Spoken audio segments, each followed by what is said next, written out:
Hello, and welcome again to another podcast of the Apologist Bookshelf. I'm Gary Zacharias. For my second 100 podcast, what I'm doing now is going through previous books and giving you another chapter, another section to focus on. So this time I want to go back to a book that I really enjoy by Clay Jones. He's the author of Why Does God Allow Evil? And this one's called Immortal. And I like the comment. Sean McDowell says, insightful, well-researched, and convincing. This book is a game changer. Lee Strobel says it's honest, hard-hitting, unflinching. This book dares to tackle the uncomfortable topic of death, but does so with creativity, wisdom, grace, and hope. So this time I want to do a chapter called Mortality Mitigation Projects. Kind of a mouthful. But basically what Jones is asking here is, how do atheists cope with their impending death? We all have a fear of death, so the secular person has to come up with some kind of way past this. So he says atheists have come up with a host of methods to mitigate the horror of death. So I'm going to run through them. It's a good-sized chapter, so I'm going to go through it fairly quickly. One way the atheist deals with this is the comment that if you live forever, it would be a curse. Immortality would be really boring. In fact, one author says it would be a death-like realm of stupefying boredom. So I thought that was interesting. I hadn't heard of that one before. Whereas Jones says, well, I'm looking forward to having a body that would be superior to any body that any athlete ever had. That's the Christian hope. So we're not going to be living forever as we are right now. Says typical for the atheist arguments is that immortality is presented just like this life, this humdrum finite existence. Well, that's not what the Bible promises. That's not what Jesus promised. We're not going to continue forever on this planet the way it is now. Jesus is coming back. He's going to make all things new. That's what Revelation says, and we'll live forever in the new heavens and new earth with new possibilities and unbelievable experiences that we would have. So it's a false picture that the atheist brings up. The idea is if we just do the same thing over and over again like we've been doing now, ho-hum. But that's not what is being promised here. We don't believe, as Jones says, that God, who's created everything seen and unseen, is going to stop creating. And we're going to have an infinitely changing variety of foods and pleasures and stories. So I think that's a good comeback to that atheist hope. Here's another atheist consolation. You have to die so that you can get out of the way for others to live. After all, atheists say if you live forever, then the later generations would never come into their own. They wouldn't be their own boss, so to speak. And Jones says, well, okay, that could be an earthly problem, but we're talking about heaven. There's going to be a realignment. We're not going to be under the authority of our earthly parents, and they won't be under the authority of their parents. So that seems a little different. Steve Jobs, he reports, said that death was probably the single best invention of life. It's life's change agent. It clears out the old to make way for the new. Well, that sounded good when he wrote that in 2005, but as Jones says, I wonder if 6 years later, when Steve Jobs was dying, did he really believe death was the single best invention of life? Oh, I doubt that immensely. Here's a third way that Jones says atheists try to deal with the idea of death. We're going to die, and that makes us the lucky ones. That's Richard Dawkins talking. So we just have to be feeling lucky that we had a chance to be born. Now, Michael Shermer, who's the Skeptic magazine publisher, he says, we can face death and life with gratitude for a chance at life. But as Jones points out, is everyone lucky to be alive? I mean, think about the Hindus and Buddhists. What do they look forward to? The snuffing out of their existence, nirvana. I guess you could say you're lucky to be alive, but it doesn't tell you about the badness of death itself, does it? If I'm lucky to be alive, doesn't that indicate, as Jones says, that being alive is actually a good thing? If it's a good thing, then I ought to be depressed by the fact that I'm not going to live any longer. Is there really solace when you face death that others never got a chance to exist? And he says, people like Shermer and Richard Dawkins, they don't believe that the 2-year-old who dies of cancer was lucky to be alive. So that seems like a pretty thin motivation there. Here's another strategy the atheist will have. Here's the fourth one. You just tell yourself that death is no big deal. Death is nothing. Sam Harris, who's an atheist, says the good news of atheism, the gospel of atheism, is essentially nothing. Nothing happens after death. There's nothing to worry about. And that's actually what Bart Ehrman, who started out as a Christian and ended up a critic, a skeptic, he says, my view is that death is the end of the story. He says, death doesn't bother me anymore. You know, the idea that it doesn't bother you before you were born, why would it bother you after you're dead? Well, he has a section here, of course, that responds to that, Jones does. And he says, of course, notice what they're hoping for or what they believe. When you die, that's the end, right? It's annihilation. You're gone. But of course, as Jones says, what if there's eternal punishment?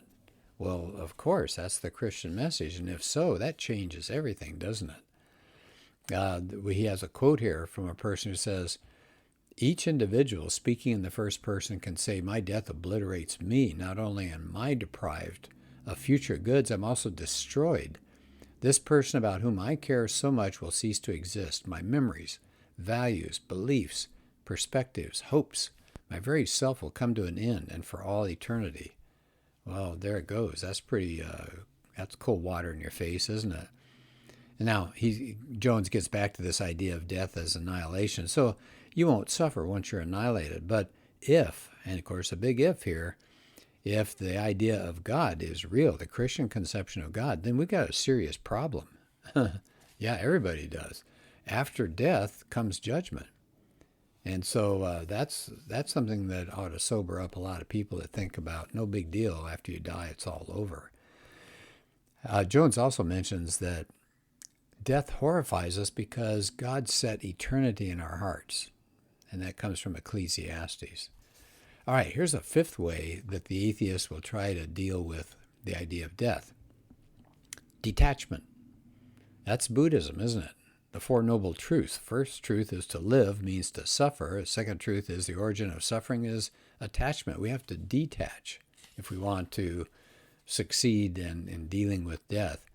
But as Jones points out, is this detachment achievable by the average person?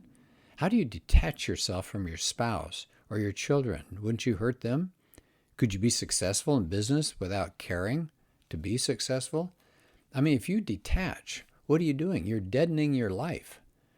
It may allay your fear of death if you're willing to ruin your life here. If you just, I mean, what's going on is you're living your life as if your life doesn't matter. That's detachment. Well, yeah, you could make it so that you don't fear death because you're already dead. I thought that was a good point that Jones brought up.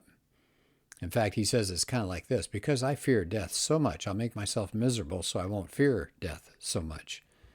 Pretty ironic statement there.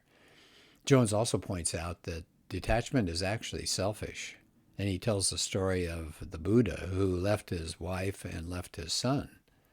Now, he didn't say goodbye. He felt like family and chores and being part of a situation like that was like a shackle. In fact, his son's name meant fetter or shackle. He says, we shouldn't buy into any counsel or any idea that says we shouldn't care too much about people to protect ourselves, to protect our family members. So detachment is really the opposite of loving your neighbor as yourself, as he points out as well. I'm not going to love you very much, says Jones, so I won't be hurt. That's all about loving yourself more than your neighbor. Of course, that's the opposite message that Jesus gave. We're supposed to love the Lord our God, but we're supposed to love our neighbor as ourselves. Well, another way to detach yourself, according to the atheist, is called live in the present. That's called mindfulness as well. And a lot of people are talking about that. Just enjoy the moment right now.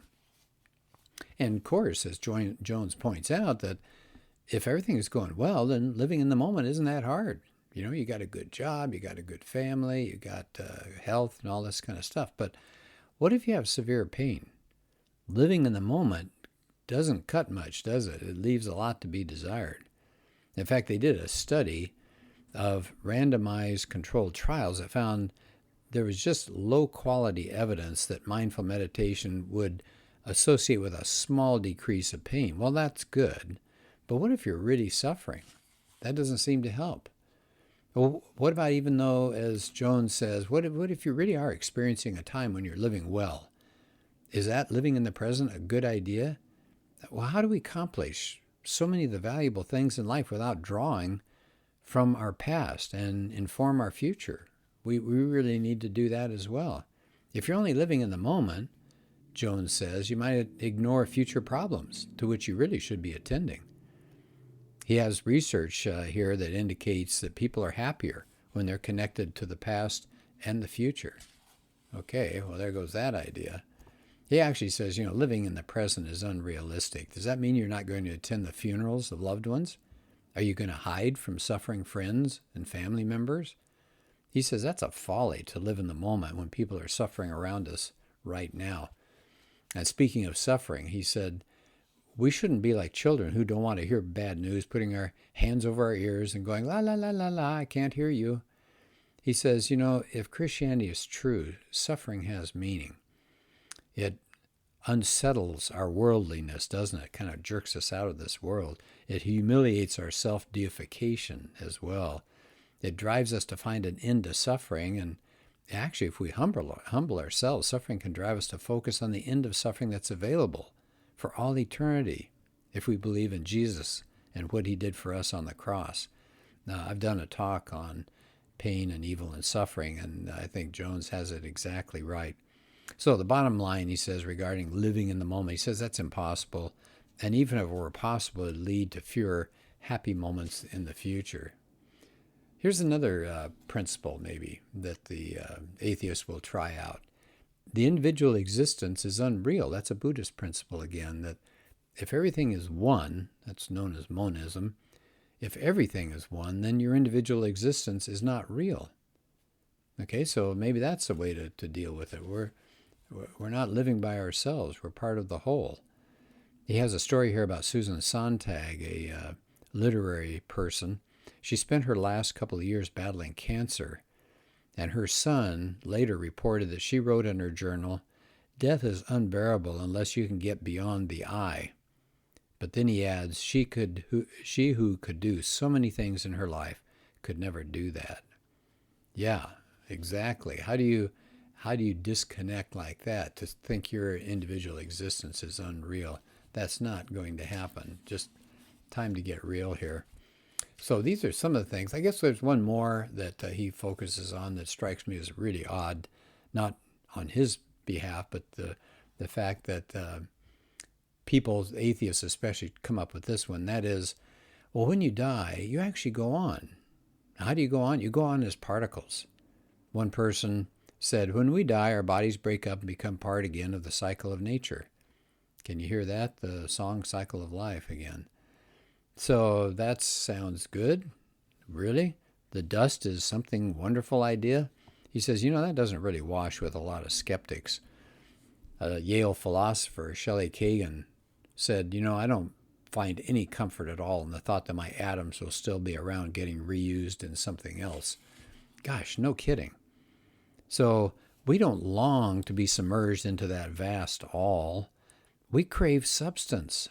We crave identity. We want to be a person, not just a shadow of immortality. Going on as dust isn't going on at all. No kidding.